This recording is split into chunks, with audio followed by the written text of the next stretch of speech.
السلام علیکم. کیا حال چال ہے؟ ٹھیک ہیں؟ خیریت سے ہیں؟ الحمدللہ سب خیر ہے. بس اس وقت میں جا رہی ہوں ذرا تھوڑی سی گروسری وغیرہ کرنے. بازار جا رہی ہوں. تو میں نے کہا کہ چلیں میں آپ سے بھی دو باتیں کر لوں، ہے نا؟ اچھا ہے نا کہ تھوڑی سی باتیں ہو جائیں. ٹریفک رولز کے بارے میں کوئی باتیں ہو جائیں تو کیا خیال ہے؟ تو بس ٹریفک رولز کا تو خیال کرنا چاہیے. میں نے کہا یہ باتیں میں آپ سے ضرور شیئر کروں گی. ایک بات تو یہ کہ ضرور ضرور جو ہے نا، گاڑی چلانا ضرور سیکھنا چاہیے. یہ بہت ضروری ہے.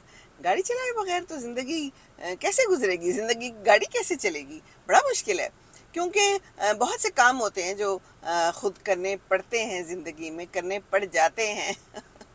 کوئی بھی موقع ہو سکتا ہے نا انسان کی زندگی میں. جب اب جیسے میں نے بہت سے کام کیے ہوئے ہیں. بچوں کو اسکول چھوڑ کے آتی تھی، اپنی گروسری کرتی تھی ساری عمر، کیونکہ ضرورت پڑتی تھی بالکل. تو اب ہسبینڈ تو ہر وقت کام نہیں کر سکتے، یا پھر